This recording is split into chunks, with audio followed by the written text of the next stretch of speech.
billahi minasyaitonir rajim. Innallaha wa malaikatahu yusholluna 'alan nabi. Sekali, dua kali, tilu kali karak datang ngadenya ngaji. Geus teu ngaji di Kiai Ahmad Khotib teh. Teu ngaji ngaladen bae, jageus bisa ngaji mah. Ieu mah deuk ngaji teh ngaji diri. Geus lain ngaji utawi iku, lain ngaji haleing lain, geus bisa ngarang. Ngaladen ku ari mah di imah Kiai Ahmad Khotib di mana-mana lampu minyakan ngaminyakan lampu. Di mana-mana tah sore semprongna dibersihan. Di mana-mana eueuh cai guru teh dipangkolkeun cai kulahna kitu keneh bajuna eta be Syekh Nawawi teh tangah hidmat ngaranna tuh ulah di daerah karangan sia Ceki Marzuk teh kos kitu bararisa jelema asal geus diaji bae gitu ngaran kita mah bisa lain eta ngahidmat kuari mah tuh Syekh Nawawi henteu ngaji datang ka eueuh rasa bisa ngaji datang ke eueuh meja bodoh orang aing dibandingkeun jeung guru aing mah. Tu bodoh geus ngarasa bodoh tah mulai setik pan hiji mangsa kaburitan lantaran Syekh Nawawi teh toap kaburitan macet datang ka pondok buri teuing peuting teuing teu kaburu ngaminyakan teu kaburu ngabersihan lampu ditepak bae ku Syekh Nawawi lampu cang sia cabreng dibawaan ka majelis neuleuh kulah kosong kene ditepak ku Syekh Nawawi kulah pinu geus Ahmad Khotib deuk ngalawudu di amban lain cai yang mau buatan Nawawi geus gayawan teu ngalawudu di dinya ge Ahmad Khotib mah biasa bae ngalawudu di saja salat maghrib beres salat ngaji pas bantes keur ngaji maghrib Sanawi di lawang je baja geus bisa ieu ngajina tuh ngabandungan biasa aya murid hebat jasa atraksi di hareupeun guru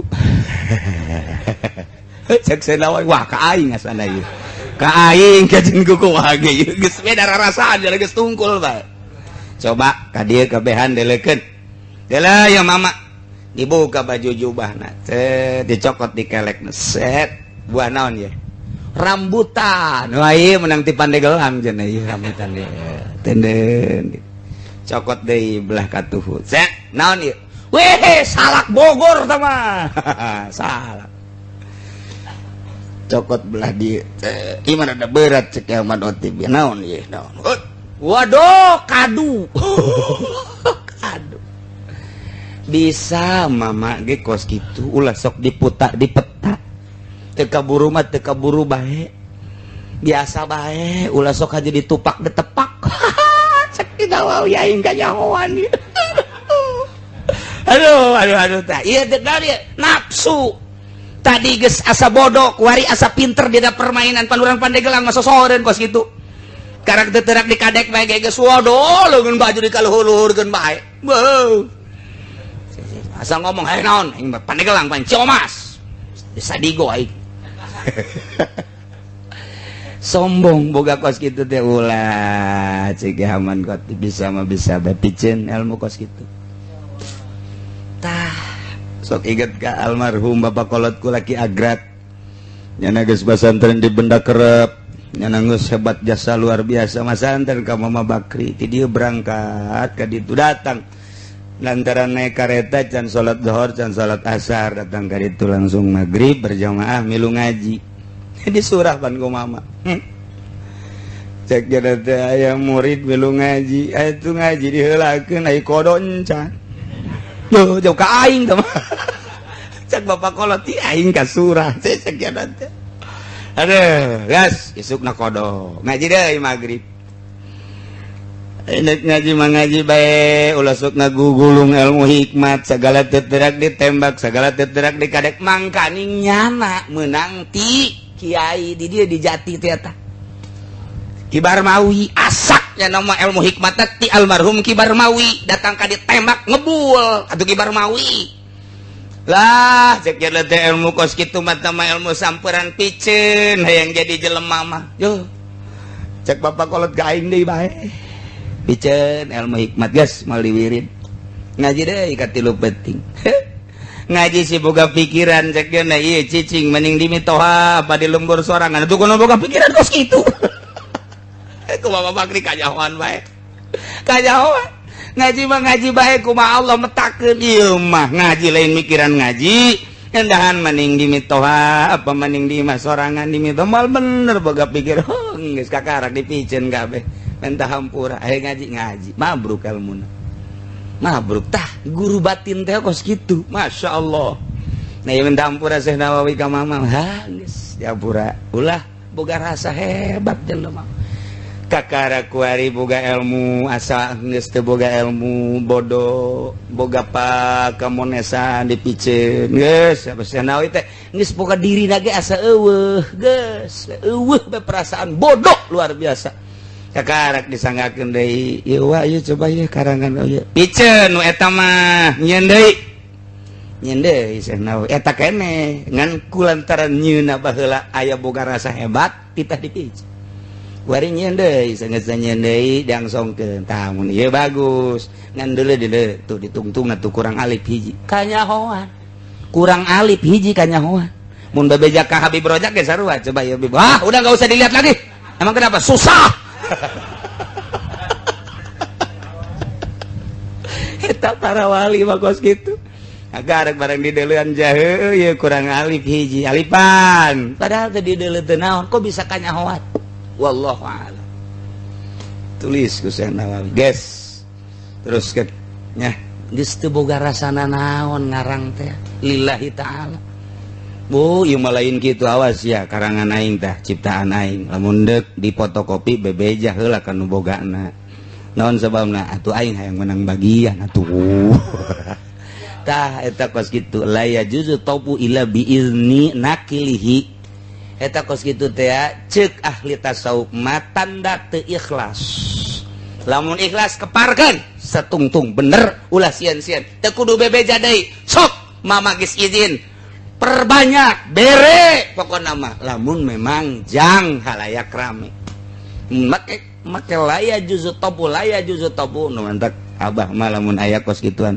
ulah dibabaca kos kitu mah mangpaatna asal aya laya juzu tobu illa biidzin nakil ulah dibaca mangpaatna teu ikhlas sama kos kitu mah tah eta tanda teu ikhlas nah geus bisa ngaji kuari geus rapi nah kuari teh deuk dieusian ilmu jang wusul ilallah mulai berangkat fa awwalus sair ilmun ndek ibadah ka Allah kumaha itu mawa ilmu ndek ka Bandung kumaha itu mawa bekal bisa paeh di jalan ndek ka Mekah teu mawa bekal kumaha jadi kudukeun zat warrohilah nah ieu ge deuk ka Allah sair ilallah kudu boga ilmu mun teu boga ilmu eta teh cara dongeng uzlah aju mawa anak sapi bikang sapoe 2 poe kuat keneh saminggu lain deui pan perasaan asa aya di hareupeun bae itil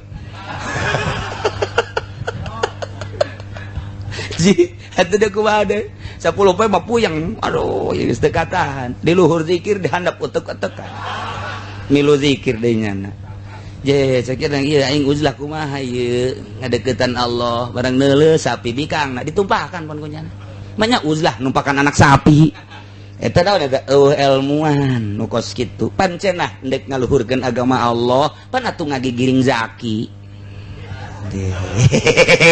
itu bohong teman dega Allah na semi teman ai semi teh ban kege tibelet ujianan ulah teman kos kitu pan cenah dega Allah pan atuh ka Golkar pan cenah dega Allah pan atuh ka partai pan atuh cenah dega Allah pan atuh gaul jeung riba deka Allah kudu boga ilmu nu murni coba tinggalkeun ta ieu fa awwalus sair ilmun ilmu lelembutan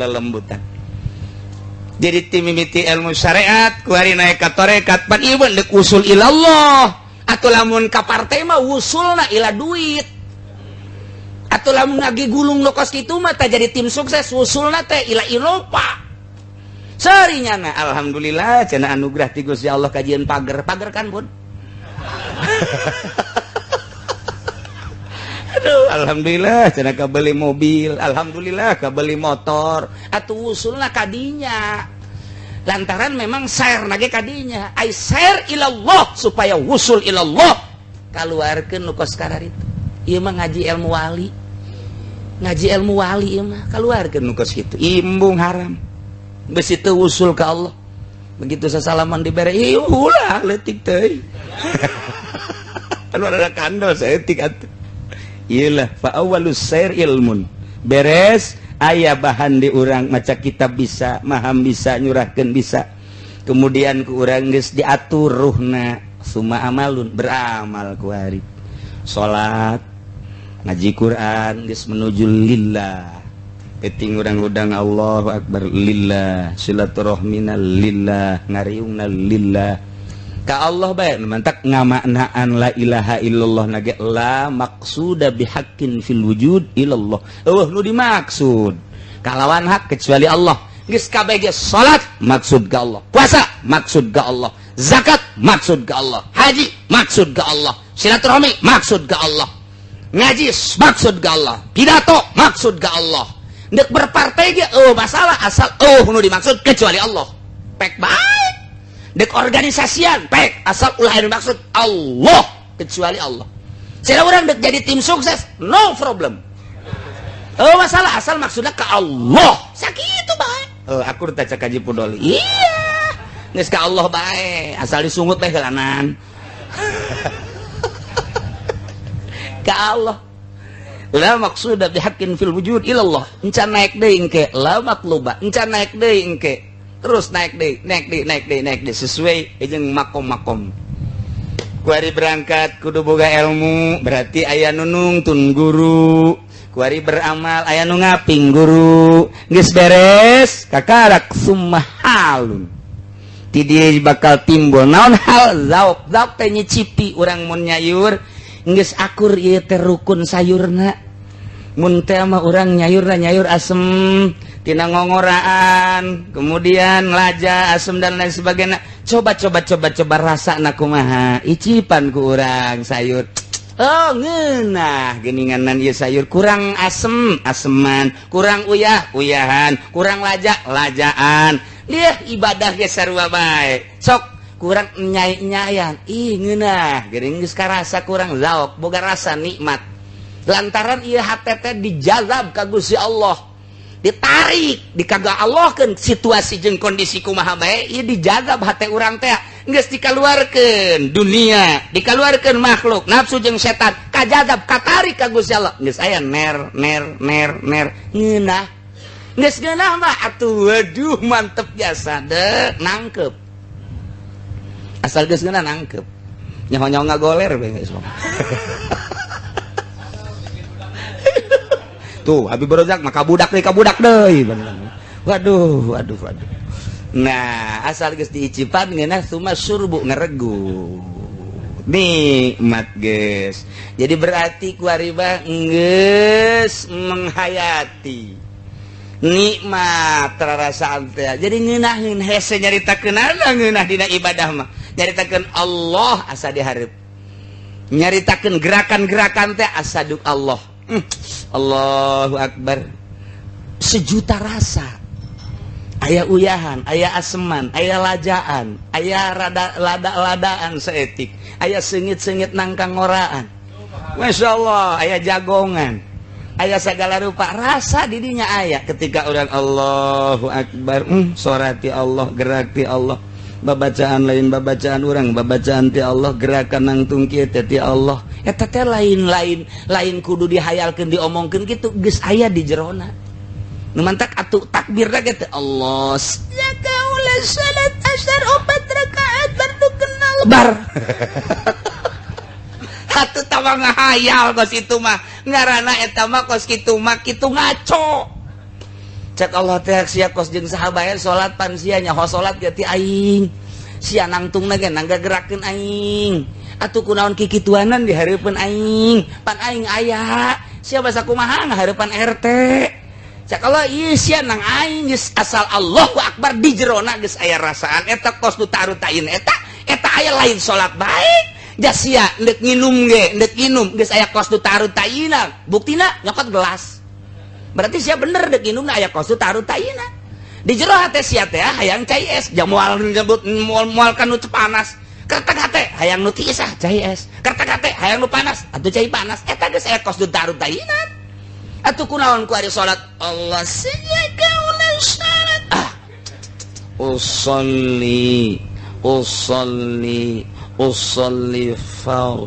usolli far cak Japar hayo siap sebab si Japar na ya di tukang pan tahu bagaimana Haji Pudoli tahu mah cara mah kos gitu usolli far ya enggak siap ya di tukang tahu sarua jeung ai subuh teh pas subuh teh nangtung bae cak di tukang teh kun maksud di tukang mah kunut ngabejaan aing nyana pajar kunti atau lompat aduh di tukang mah lompat deui saruana blon kabehan pan geus datang keluar ditanya kunaon lompat cak sia cenah kunti kunut salah ngabejaan kun atuh ngabejaan sesuai kun-kunan itu mana kani ngatur remeng-remeng pan ya kunti anak pan ya asupna eta geus salah usolli far Japar itu enggak siap